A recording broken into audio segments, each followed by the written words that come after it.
Tommy, kalau kita ngomongin soal masalah tentang fasilitas bagi pejalan kaki untuk orang normal saja seperti kita nih kan susah ya. masih banyak gitu PR-nya, apalagi bagi kaum difabel.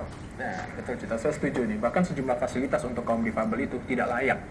Dan parahnya lagi nih, beberapa tempat di ibu kota itu tidak tersedia. Wah, Nah, ini jelas tentunya sangat berisiko terhadap keselamatan warga. Makanya itu untuk supaya ada warga difabel ini layak mendapatkan juga fasilitasnya, idealnya pemerintah itu bekerja samalah dengan kaum difabel supaya fasilitas bagi mereka itu selalu tersedia di mana saja.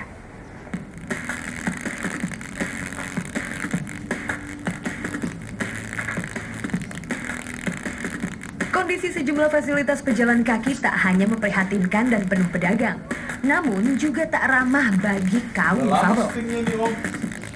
Hal ini dirasakan oleh Trian Erlangga.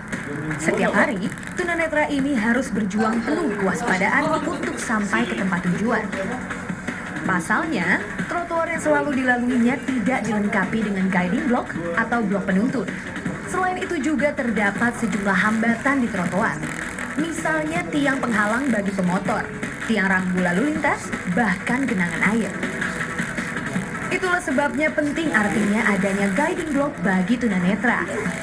Blok berwarna kuning ini bukan pemanis trotoar. Ada petunjuk di dalam simbolnya. Blok dengan garis-garis artinya tunanetra bisa terus berjalan.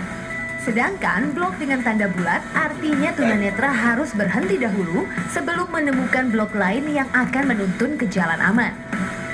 Aturan tentang fasilitas pejalan kaki bagi kaum difabel telah tertuang dalam Undang-Undang Nomor 22 Tahun 2009, Pasal 45. Dalam pasal itu disebutkan, setiap penyelenggara fasilitas jalan wajib menyediakan sarana penunjang bagi pihak khusus, mencakup kaum difabel dan orang lanjut usia. Sebenarnya guiding block itu tujuannya untuk kita jalannya kita menghindari semuanya ini, kemudian menghindari tantangan yang tadi maksud saya ya, yang tiang, pohon, tiba-tiba jalan berlubang atau trotoarnya berlubang atau ada gorong-gorong, itu juga harus dihindari.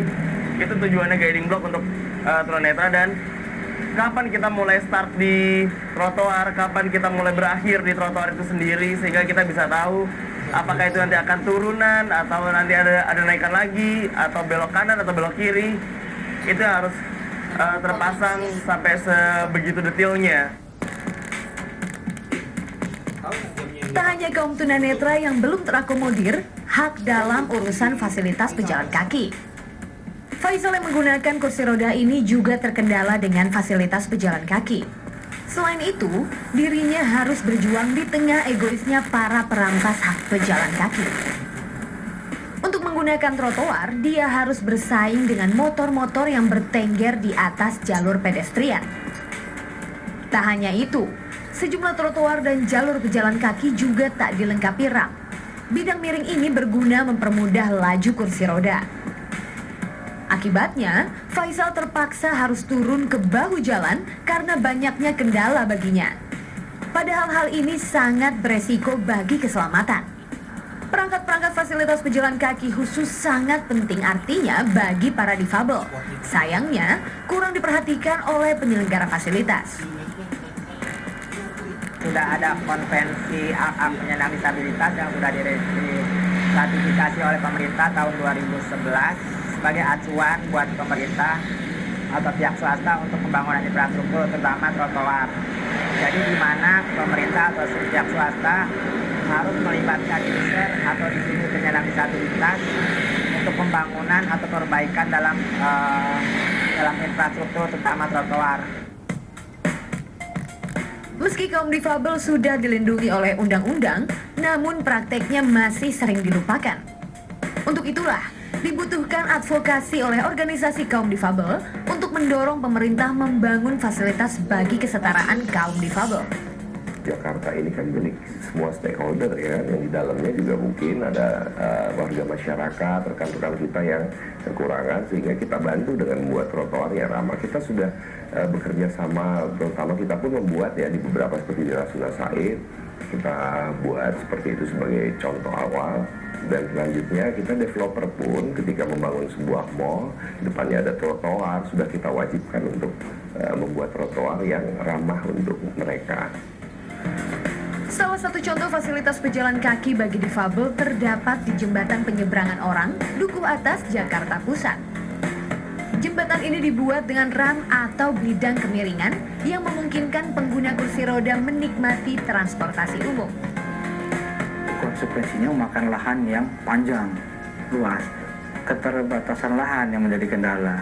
Jadi sebagai contoh, itu butuh jarak kurang lebih 60 meter. Kalau dia dua arah kaki ke timur, ke utara selatan kan, itu berarti udah 120 meter.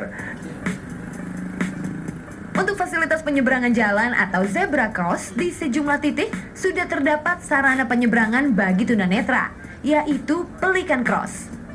Sebelum menyeberang, para tunanetra diwajibkan menekan tombol ini.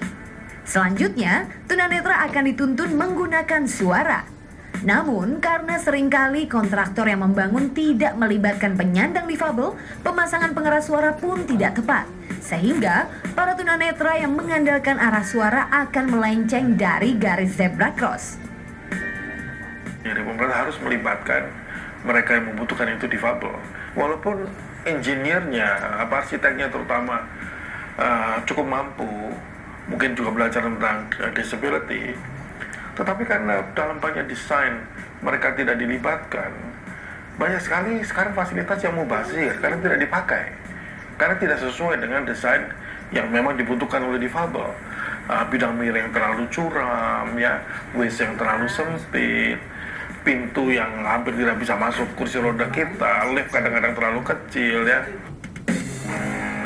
Melihat kondisi fasilitas pejalan kaki, 2011 lahirlah gerakan keprihatinan dari Koalisi Pejalan Kaki Trotoarian. Alfred dan rekan-rekannya rajin mengkritisi dan melakukan aksi menuntut hak-hak para pejalan kaki. Melalui akun media sosial @trotoarian, kelompok ini menyoroti pelanggaran pedestrian yang ada di Jakarta. Kelompok ini juga aktif berkegiatan. Setiap hari Jumat, mereka mengampanyekan hak-hak pejalan kaki di belakang gedung Sarinah, Jakarta Pusat. Dengan sukarela, mereka menghalau pemotor yang melaju di atas trotoar. Jadi itu merupakan kewajiban dari pemerintah untuk membangun yang namanya fasilitas bagi penyandang disabilitas, dari mulai tactile-nya atau guiding block-nya, terus ramnya, kalau itu ada teman-teman yang menggunakan kursi roda, dan juga pelikan crossing, dan juga akses masuk seluruh gedung-gedung yang ada di Jakarta ini sebenarnya kewajiban ya. Tapi sampai saat ini ya kita hanya bisa mengingatkan pemerintah supaya itu secepatnya dibangun, karena kota ini, bagi kota ini kan tidak hanya manusia yang secara berfisik normal. Diharapkan pemerintah secara tegas dapat membangun fasilitas pejalan kaki bagi kaum difabel, karena mereka sebagai warga Indonesia harus mendapatkan hak yang sama. Dengan demikian, kaum difabel dapat melakukan berbagai aktivitas penunjang hidupnya. Luki Fitriani, Muhammad Syaifuddin melaporkan untuk NET.